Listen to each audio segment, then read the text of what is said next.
राज्यातील गॅस ग्राहकांसाठी, रेशनधारकांसाठी आणि पेन्शनधारकांसाठी अत्यंत मोठी आणि आनंदाची बातमी आलेली आहे। राज्याचे नवीन मुख्यमंत्री देवेंद्र फडणवीस साहेबांकडून सर्वांसाठी आनंदाचे निर्णय 10 डिसेंबरपासून लागू करण्यात येणार आहे। परंतु तुमच्याकडे पिवळे किंवा केसरी रेशन कार्ड असणे आवश्यक आहे। सोबतच तुमच्याकडे HP कंपनीचा किंवा भारत गॅस कंपनीचा गॅस असणे आवश्यक आहे। सोबतच तुम्ही पेन्शनधारक असणे आवश्यक आहे, तरच तुम्हाला हे लाभ घेता येणार आहे। अन्यथा या जर अपडेट केल्या नाही तर तुम्हाला हा लाभ मिळणार नाही। तर बघा, राज्यामध्ये माहितीचे सरकार आलेलं आहे। सर्वांना माहिती आहे BJPला सर्वाधिक जागा मिळाल्यामुळे राज्याचे नवीन मुख्यमंत्री देवेंद्र फडणवीस साहेब झालेले आहेत। तर देवेंद्र फडणवीस साहेबांनी राज्यामधील सर्व पेन्शनधारकांना, रेशनधारकांना आणि गॅस ग्राहकांना आनंदी असे निर्णय लागू करलेले आहेत। बघा, याच्यामध्ये कोणकोणते समाविष्ट आहेत, कोणकोणते लाभ आहेत ते सुद्धा बघणार आहोत। सोबतच सरकारी विविध योजनांचा लाभ प्राथमिक स्वरूपामध्ये रेशनधारकांना, पेन्शनधारकांना आणि गॅस ग्राहकांना दिला जाणार आहे। आता पहिल्यांदा बघून घेऊयात की गॅस ग्राहकांसाठी जे आनंदाचे निर्णय लागू करण्यात आलेले आहेत तर ते कोणकोणते निर्णय आहेत ते सुद्धा अगदी सविस्तर बघून घेऊयात। परंतु व्हिडिओ शेवटपर्यंत पाहणं गरजेचं आहे, अगदी मुद्देसूद माहिती आलेली आहे। तर बघा, शासनाकडून गॅस ग्राहकांना 830 रुपयांची सबसिडी दिली जाणार आहे। तुम्हाला आता सबसिडीमध्ये वाढ करण्यात आलेली आहे। सोबतच इतर काही गोष्टींमध्ये सुद्धा वाढ करण्यात आलेली आहे। परंतु त्या अगोदर तुमची KYC झालेली असावी। जर तुम्हाला सबसिडी घ्यायची असेल तर तुमची KYC झालेली असणे गरजेचे आहे आणि मोफत गॅस सुद्धा दिले जाणार आहेत। बघा, एक गोष्ट लक्षात घ्या, 830 रुपयांची सबसिडी तर दिली जाईल, सोबतच वर्षाला मोफत 3 गॅस सुद्धा दिले जाणार आहे। त्याविषयी सुद्धा अपडेट आलेले आहे। तुम्हाला सबसिडी प्लस इतर 3 गॅस सुद्धा मोफत दिले जाणार आहेत। आता हे गॅस कसे दिले जाणार आहे ते सुद्धा सांगतो। आता हे मोफत गॅस मिळवण्यासाठी तुमच्याकडे ओळखपत्र म्हणजेच मतदान कार्ड आवश्यक आहे। सोबतच आधार कार्ड किंवा ड्रायव्हिंग लायसन्स म्हणजे या 3 कागदपत्रांपैकी एक कागदपत्र असणे आवश्यक आहे, तरच तुम्हाला याचा लाभ मिळणार आहे। बघा, पूर्णपणे तुम्हाला मोफत 3 गॅस दिले जाणार आहे। त्याच्यासाठी ओळखपत्र म्हणजेच मतदान कार्ड, आधार कार्ड आणि ड्रायव्हिंग लायसन्स तुमच्याकडे असणं गरजेचं आहे, तर तोच पुरावा तुमचा ग्राह्य धरला जाणार आहे। आता याच्यामध्ये 2 लाभ दिले जाणार आहेत। मोफत 3 गॅस तर दिले जाणार आहेत, सोबतच अजून 2 लाभ दिले जाणार आहेत। बघा, गॅस ग्राहकांसाठी आताची सर्वात मोठी आणि आनंदाची बातमी आहे। बघा, मुख्यमंत्री अन्नपूर्णा योजनेमार्फत अर्ज करावा लागेल किंवा लाडकी बहीण योजनेमध्ये तुमचा फॉर्म पात्र असणे आवश्यक आहे। आता तुमच्याकडे 2 पर्याय आहेत। एक तर तुम्ही मुख्यमंत्री अन्नपूर्णा योजनेमार्फत अर्ज करू शकता किंवा लाडकी बहीण योजनेमध्ये फॉर्म पात्र ठरलेला असावा, तरच तुम्हाला मोफत 3 गॅस दिले जाणार आहेत। आता जो दुसरा पर्याय आहे त्याच्यामध्ये काय सांगितलेलं आहे की प्रधानमंत्री उज्ज्वला योजनेअंतर्गत अर्ज करावे लागेल, त्यानंतर तुम्हाला मोफत गॅसचे पैसे तुमच्या खात्यामध्ये जमा केले जाणार आहेत। आता बघा, मुख्यमंत्री अन्नपूर्णा योजना ही फक्त आपल्या महाराष्ट्र राज्यापुरती मर्यादित आहे, परंतु प्रधानमंत्री उज्ज्वला योजना ही संपूर्ण भारत देशातील सर्व नागरिकांसाठी मर्यादित आहे। त्याच्यामुळे संपूर्ण भारत देशासाठी प्रधानमंत्री उज्ज्वला योजनेअंतर्गत अर्ज करणं गरजेचं आहे। परंतु तुम्ही महाराष्ट्र राज्यामधून अर्ज करत असाल तर मुख्यमंत्री अन्नपूर्णा योजनेचाच अर्ज करा। सोबतच गॅस ग्राहकांची KYC झालेली असावी। सोबतच गॅस ग्राहकांचे आधार कार्ड बँक खात्याशी लिंक असणं गरजेचं आहे। सोबतच आधार कार्डची अपडेट सुद्धा झालेली पाहिजे आणि KYC सुद्धा करणं गरजेचं आहे, तरच तुमच्या खात्यामध्ये गॅस कनेक्शनचे किंवा इतर तुमचे जे सबसिडीचे पैसे आहेत तर ते जमा होणार आहे। तर तुम्हाला मी आता सांगितलं की गॅस कनेक्शन महिलेच्या नावावरती असणं गरजेचं आहे, तरच तुमच्या खात्यामध्ये हे पैसे विस्तांतरित केले जाणार आहेत। बघा, रेशनधारकांसाठी महत्त्वाची आणि आनंदाची बातमी।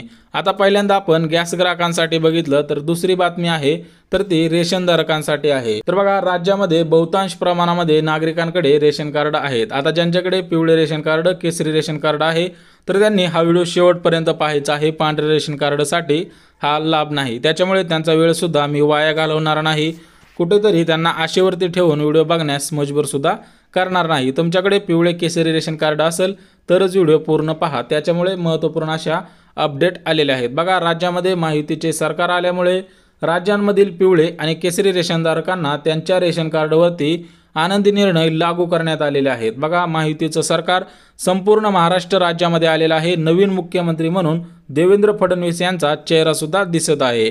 त्यामध्ये प्राथमिक स्वरूपामध्ये महिलांना असेल, पुरुषांना असेल किंवा कुटुंब प्रमुखांना असेल किंवा रेशनधारकांना असेल तर हा लाभ कशा पद्धतीने मिळणार आहे ते सुद्धा सांगितलेलं आहे। बघा, राज्यामधील रेशनधारक कुटुंबातील नागरिकांना सरकारकडून विविध योजनांच्या स्वरूपामध्ये हा लाभ दिला जाणार आहे। आता याच्यामध्ये कोणकोणत्या योजना आहेत तर शेळीपालन योजना। शेळीपालन योजना कोणाला दिली जाते? जे शेतकरी असतात, ज्यांच्याकडे 7-12 उतारा असतो किंवा 8चा उतारा असतो, त्यांना शेळीपालन योजनेचा लाभ दिला जातो। सोबतच शिलाई मशीन योजनेचा सुद्धा लाभ तुम्हाला प्राथमिक स्वरूपामध्ये दिला जाणार आहे। यासाठी तुम्हाला केंद्राची प्रधानमंत्री विश्वकर्मा योजना आहे, तर या योजनेअंतर्गत अर्ज करावा लागेल। पिठाची गिरण तुम्हाला जिल्ह्याच्या ठिकाणी किंवा तालुक्याच्या ठिकाणी जे महिला कल्याण बालविकास विभागाचे मंत्री आदिती तटकरे मॅडम यांचं ऑफिस असतं, तर त्याच्या अंतर्गत तुमच्या जिल्ह्याच्या ठिकाणी पिठाची गिरणीसाठी अर्ज करावा लागेल। आणि झेरॉक्स मशीनची सुद्धा सेम प्रोसेस आहे। ज्यांना अर्ज करायचे आहे तर त्यांनी कमेंटद्वारे कळवायचे आहे। तुम्हाला मी लिंक सुद्धा देतो, त्या लिंकवरून तुम्ही अर्ज करू शकता। सोबतच बघू शकता पिवळे रेशनधारक हे प्रामुख्याने दारिद्र्य रेषेखाली येतात। आता एक गोष्ट लक्षात घ्या, दारिद्र्य रेषेखालील म्हणजे त्यांचे उत्पन्न 15,000पेक्षा कमी असते। खास त्याच रेशनधारकांसाठी मोफत किराणा देण्यात येणार आहे। बघा, पिवळ्या रेशनधारकांना खास करून फक्त पिवळ्या रेशनधारकांना हा किराणा देण्यात येणार आहे। केसरी रेशनधारकांना सुद्धा वेगवेगळे लाभ आहेत, ते सुद्धा व्हिडिओमध्ये सांगणार आहे। आता याच्यामध्ये गहू, साखर, तेल, सोयाबीन, डाळ, हरभरा, मसाले, विविध प्रकारच्या हरभऱ्याच्या डाळे असतील, सोयाबीन असतील, ज्या ज्या जीवनावश्यक वस्तू आहेत तर त्या जीवनावश्यक वस्तूंचा समाविष्ट करून तुम्हाला किराणा देण्यात येणार आहे। परंतु पिवळे रेशन कार्ड असणे गरजेचं आहे। बघा, राज्यांमधील काही जिल्ह्यांमध्ये रेशनधारकांना धान्य दिले जात नाही। आता हे धान्य कोणाला दिले जात नाही? ज्यांच्याकडे केसरी रेशन कार्ड असतं, त्या नागरिकांना काय केलेलं आहे ते सुद्धा सांगितलेलं आहे। अशा जिल्ह्यांमध्ये धान्याऐवजी अनुदानाच्या स्वरूपामध्ये निधी वितरित करण्यात येणार आहे। बघा, एक गोष्ट लक्षात घ्या, केसरी रेशनधारक असाल, धान्य मिळत नसेल तर तुम्हाला पैशाच्या स्वरूपामध्ये निधी सुद्धा दिला जाणार आहे।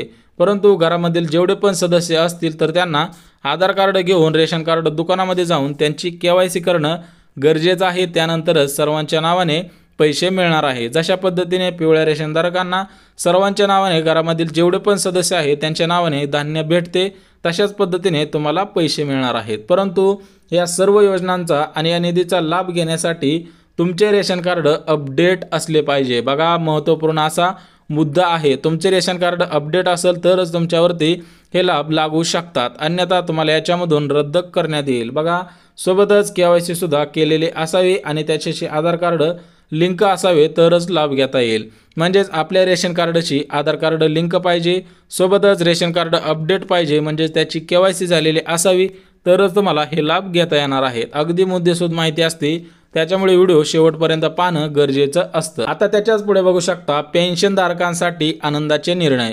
राज्यामधील सर्व पेन्शनधारकांसाठी महायुतीचे सरकार आल्यामुळे आनंदी निर्णय लागू करण्यात आलेले आहे। बघा, राज्यामधील सर्व पेन्शनधारकांसाठी सरकारने मोठा आनंदी निर्णय घेतलेला आहे।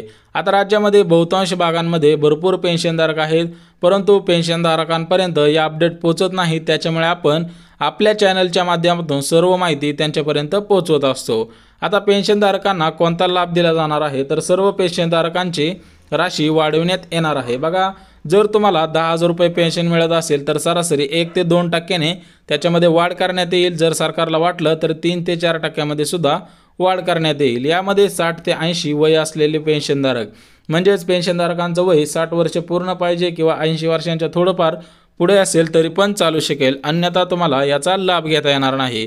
जे रिटायर झालेले आहेत अशा सर्व पेन्शनधारकांसाठी आनंदी निर्णय आहे। सोबतच जो दुसरा निर्णय आहे याच्यामध्ये काय सांगितलेलं आहे की सर्व पेन्शनधारकांना जीवन प्रमाणपत्र सादर करण्यासाठी बँकेत किंवा माही सेवा केंद्रामध्ये जाण्याची आवश्यकता नाही। सर्व पेन्शनधारकांना या गोष्टी माहीतच आहे की आपल्याला जीवन प्रमाणपत्र प्रत्येक वर्षाला सादर करावे लागते, म्हणजेच लाईफ सर्टिफिकेट। परंतु आतापासून तुम्हाला याच्यासाठी माही सेवा केंद्र किंवा बँकेमध्ये जाण्याची गरज नाही, तर तुम्हाला आता घरी बसून सुद्धा जीवन प्रमाणपत्र सादर करता येणार आहे। आता डिजिटलायझेशन झालेलं आहे, त्याच्यामुळे तुम्ही ऑनलाईन पद्धतीने ही प्रोसेस करायची आहे।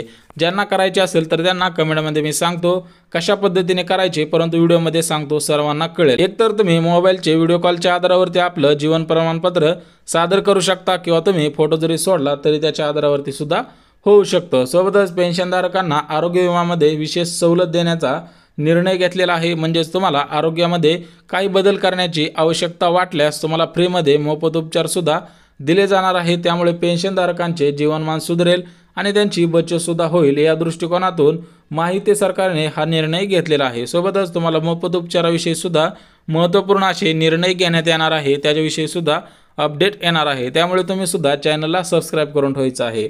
बघा, भारतामधील सर्व नागरिकांना नवीन पॅन कार्ड काढणं गरजेचं आहे। आता ही पॅन कार्ड आणि आधार कार्ड विषयी महत्त्वपूर्ण अशी अपडेट आहे। सर्वांना माहिती आहे, जे जुने पॅन कार्ड होते ते आतापासून चालणार नाही। केंद्र सरकारने स्पष्ट सांगितलेलं आहे की आतापासून नवीन पॅन कार्ड आलेलं आहे।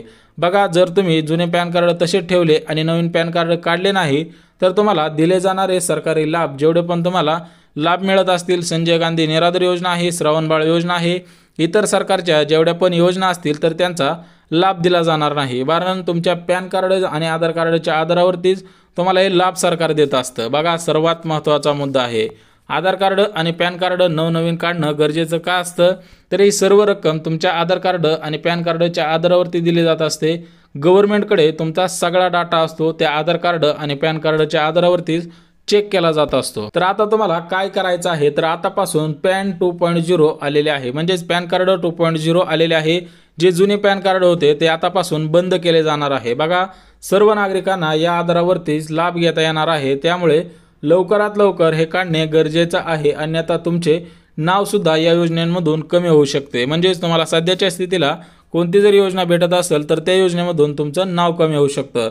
बघा, शिलाई मशीन, पिठाची गिरण अशा ज्या वेगवेगळ्या योजना आहेत तर त्या योजना 10 डिसेंबरपासून तुमच्यापर्यंत नक्की पोहोचणार आहे। त्याच्यामुळे अर्ज कसा करायचा आहे, सोबतच यासाठी कागदपत्रे काय आहे, डॉक्युमेंट कसे अपलोड करायचे याविषयी सुद्धा महत्त्वपूर्ण अशी अपडेट देणार आहोत। सोबतच लाडकी बहीण योजनेविषयी सुद्धा महत्त्वपूर्ण अशा अपडेट आलेल्या आहेत, त्याचा व्हिडिओ सुद्धा आज आपला येणार आहे। त्याच्यामुळे व्हिडिओला लाईक करा, चॅनलवरती नवीन आला असाल तर सबस्क्राईब करा, गरज आहे त्यांच्यापर्यंत नक्की शेअर करा आणि कमेंटमध्ये सुद्धा काय वाटतं ते सुद्धा कमेंटद्वारे कळवा। तर चला, भेटूयात उद्याच्या नवीन योजनेच्या व्हिडिओमध्ये। तोपर्यंत सर्वांना जय महाराष्ट्र।